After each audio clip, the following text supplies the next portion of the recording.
Jangan lupa untuk like, subscribe, ya, dan jangan lupa juga untuk nyalakan lonceng biar tidak ketinggalan untuk video-video selanjutnya. Assalamualaikum warahmatullahi wabarakatuh. Selamat malam untuk sahabat-sahabat semuanya. Kita sekarang sedang berada di rumah Mas Hamid Bledek. Bukan Bledek, Bledek. Tapi kita hanya Mas Hamid Bledek Mas ya? Bledek ya. Kita akan menanyakan tentang pengalaman Mas Hamid di dalam dunia spiritual. Oke. Seperti apa cerita Mas Hamid? Kita akan berbincang-bincang gerbek rumah Mas Hamid. Sambil kita bersanja-sanja lagi sanja, masih suasana lebaran yang keberapa ini ya, sudah seminggu lebih masih masuk suasana lebaran.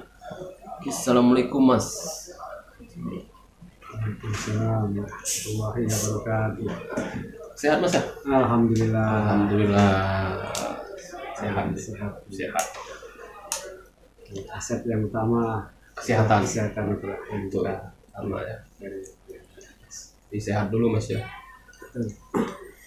Ya nih, kita sedikit mau tanya nih sama Mas Hamid ya tentang dunia spiritual nih, seperti apa nih yang Mas Hamid alami selama ini. Karena Mas Hamid juga ya pengobatan juga ya, pengobatan juga benda-benda pusaka ya, tidak dikeluarin pusaka itu yang disimpan ya. Mungkin benda bertuah lah ya dari warisan apapun. Ini Mas di mana Mas? Jawa mana? Saya asli dari Jawa Tengah. Jawa Tengah, Tepatnya di Banyu Ambarawa. tempat sanggarnya gurunya Joko Tingkir. Ya, Banyu Biru ya, bersama di daerah Banyu Biru, ya, daerah Jawa Tengah Mas ya. Mungkin tuh daerah kampungnya Mas Hamid. Ya Mas, mungkin cerita sedikit Mas tentang di dunia spiritual nih. Bagaimana pengalamannya sama mulai masuki di dunia spiritual, di pengobatan, sedikit berbagi pengalaman. Terima kasih kesempatan bisa silaturahmi ke tempat kita. Ya, pribadi mengetahui dunia gaib itu Mas. Kalau pribadi saya sih sebenarnya menjalaninya ya ikuti alur aja gitu. Ikuti alur aja. Jadi sebenarnya dari dulu masih remaja sudah mengenal ya. Waktu remaja ini ibarat ilmu kanuragan lah gitu ya. Ilmu kanuragan gitu. Jadi sempat ya waktu masih bawaan muda lah ya, jadi ikut belajar ilmu kanuragan gitu.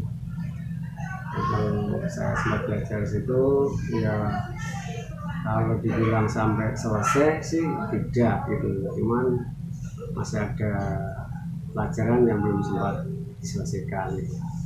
Tapi selang beberapa tahun kemudian ilmu yang pernah kita pelajari tidak pernah kita gunakan gitu ya. Nah kebetulan di Palembang ini ketemu teman-teman dari majelis Toriko gitu. Toriko itu Toriko Kodria Nasabandia Wasataria. Jadi Kodria Nasabandia Satria. Jadi kalau untuk Kodria Nasabandia Satria Wasataria cuma dari Cirebon ya, belum musiknya. Ada surat obat, Betul. Iya, sama ditobat juga ada tahapan-tahapan yang harus dilalui, ada bikin fondasi gitu. Cuma dari untuk amaliyah dari bonus dari guru kita dikasih untuk amaliyah untuk pengobatan gitu. Untuk pengobatan. Nah, untuk pengobatan. Jadi intinya untuk pengobatan itu ya untuk amaliyah itu untuk siar lah. Sosial. Nah, untuk siar untuk nanti sama yang membutuhkan lah ya. Kayak contoh rukiah, terus ada pembersihan rumah, ya macam-macam lah yang berhubungan dengan wajah. Terus gini mas, satu mungkin pengalaman masnya, mungkin pernah terlihat pertama kali mungkin melihat sosok apa sih tuntutan atau yang pertama kali itu apa yang mas lihat atau harus rasakan mulai masuk di dunia gaib ini mas? Jadi gini ya, waktu kita mulai mengamalkan mandi tobat itu ya, mandi tobat terus setelah tobat itu waktu 4 hari itu, jadi di dada kita ini terasa kayak ditusuk gitu, ditusuk kayak es itu di dada ini, tusuk kayak es itu, terus tusuk kencang, ditusuk dingin sekali kayak es itu, semakin mengembang sampai 21 hari gitu. 21 hari. 21 hari di situ. Nah, menurut dari senior kita bahwasanya kalau salah satu titik latifah kita ini ciri-cirinya sudah terbuka, disitulah tandanya dada hati kita ini kayak es itu. Setelah itu apa mas? Apa yang setelah kejadian itu mungkin ada yang ditemu? Oh iya, mas. betul. Waktu 4 hari itu, waktu di 4 hari itu 4 malam itu saya kedatangan tamu ya, kayak diundang ada Tamu nih. tamu yang Tamu diundang, seperti apa itu mas? Tamu. Jadi seperti pakai baju Jawa, sarung itu sarung biasa, itu duduk di sini ada 3 orang gitu.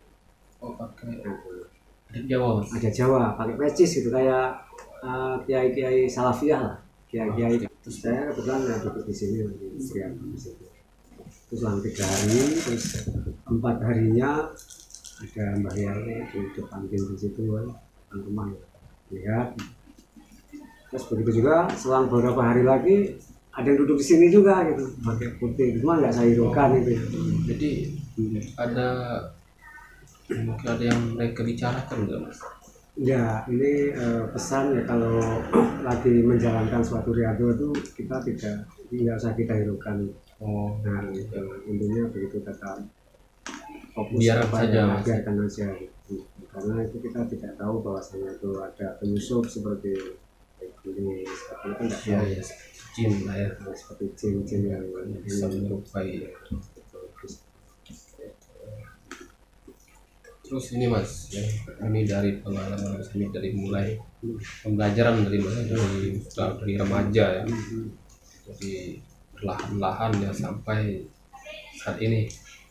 Dan saat ini di pengobatan juga mas saat ini. Ya sebenarnya sih sudah bisa, cuman ada tahapan-tahapan yang harus dilalui lagi, harus puasa 21 hari, 41 hari baru insya Allah untuk fondasi kita supaya kuat, karena Anda akan terjadi benturan-benturan. Seandainya kita ada benturan serangan itu nggak akan sembuh sendiri gitu. Jadi harus ada puasa lagi untuk lebih kuat untuk batin kita ini. Jadi selain untuk pengobatan seperti ini mas, selain kita pembelajaran kemarin mas ini, terus apa lagi yang dibutuhkan mas? Maksudnya gimana? Maksudnya kan kita belajar nih, baik belajar atau memang ada yang dari sendirinya. Selain dari pembelajaran, selain dari memegang suatu amalan untuk menghadapi dalam mengobati masalah pengobatan, apalagi kesiapan apa lagi yang dibutuhkan? Oh gini, jadi sebelum kita pengobatan atau menghadapi kasus ya, contoh mediumisasi gitu ya. Jadi kita password dulu badan kita untuk menjaga dan kita untuk kita dulu kita password bisa jaga supaya kalau ada benturan kita nggak terjadi hal Siap, iya. Terus begitu juga mediumisasi juga, pihak yang mediumisasi kita protek juga Pak, itu kita protek juga supaya hal-hal yang mungkin negatif ini bisa tidak terjadi hal-hal yang tidak diinginkan, karena banyaknya juga benturan-benturan ya. Dan itu apa ya, waktu terjadi mediumisasi, contoh kita memanggil energi si A, kita panggil kita yang diminta energi itu yang diminta. Jikalau energi itu selain itu dia tidak akan bisa masuk gitu. Ya, jadi diarahkan untuk satu tujuan tadi, energi suatu perwujudan atau energi lah ya. Jadi yang dihadirkan yang A, jadi yang B itu tidak bisa masuk ya. Dan pengalaman kita ini sering-sering begini ya. Jadi contoh keilmuan ya. Suatu contoh kasus si A itu megang ilmu lah, keilmuan lah. Ini pernah saya coba, saya tarik gitu, punya keilmuan sebenarnya tuh ilmu itu dari mana gitu, kita ungkap. Mereka pertama kali bilang saya jin gitu, saya jin gini. Cuman saya tekankan, saya password, saya kunci bahwasanya kalau kamu bohong kamu akan meledak dengan sendirinya, saya gitu. Jadi mereka bilang saya jin, ya gitu, saya tinggal di sini, begitu. Dia benar-benar mengatakan bahwa dia itu jin. Iya, cuma saya tidak yakin bahwa saya itu jin gitu.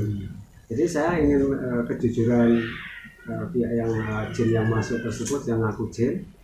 Kamu bohong, kamu jin atau iblis atau siluman. Artinya mereka mengakui bahwasanya saya iblis, dia bilang gitu. Nah, di situ seperti iblis. Jadi kita bisa memprotek bahwasanya itu kejujuran yang masuk itu. Ya, karena tidak terkecoh yang gitu. Tetapi hal itu juga kita tidak 100% kita yakini. Iya. Nanti supaya jangan salah paham kan. Ya. Untuk tambah pengalaman aja lah. Ya, terus ini Mas ya kan dari pertama, dari mulai awal ya Mas Hamid ya, pembelajaran dari awal pembelajaran itu Mas ya. Mungkin ada pesan ya untuk tim saudara juga yang pembelajaran tuh. Ini seperti apa Mas? Maksudnya untuk sahabat-sahabat yang lain yang dalam masa pembelajaran, selain pembelajaran itu apa harus ada suatu hal yang dikerjakan, apa memang harus dibutuhkan kesabaran dan pembelajaran? Gini ya, kalau untuk mengungkap ke keilmuan masing-masing, ya masing-masing. Jadi ada yang mungkin cepat nangkap sesuatu pembelajaran tersebut, tapi ada juga yang lama mungkin. Betul. Yang harus butuh bertahun-tahun. Betul. Itu ada teman itu sudah setengah bulan juga nggak ada apa-apa. Saya tanya, ya nggak ada apa-apa gitu. Itu ya menjalankan itu. Ya semua itu kan seorang guru mursyid kan cuma ngasih pelajaran begini. Cuman itu cuma 25%, selebihnya antara urusan kita dengan yang di atas. Hasilnya di situ. Tapi dalam belajar juga harus dibutuhkan keseriusan. Betul, iya harus istiqomah lah ya. Istiqomah ya. Harus istiqomah, terus ikhlas ya kan, harus bersih gitu. Jadi tidak bisa terburu-buru, harus cepat gitu. Tidak proses ya. Betul-betul kita hayati. Itu juga harus yakin ya, betul harus yakin ya. Jadi itulah ya. Jadi makanya itu ada butuh waktu, ada beberapa tahun. Ini belum juga ada nih yang menemukan, mungkin kembali lagi pada diri juga mungkin aja. Betul. Kembali ke diri kita masing-masing. Kadang-kadang begini, kita sempat ketemu sama guru mursyid kita ya. Kita ceritakan sama senior kita atau yang lebih lama gitu. Ya kalau kita sih, saya kan mempelajari ilmu-ilmu Jawa gitu.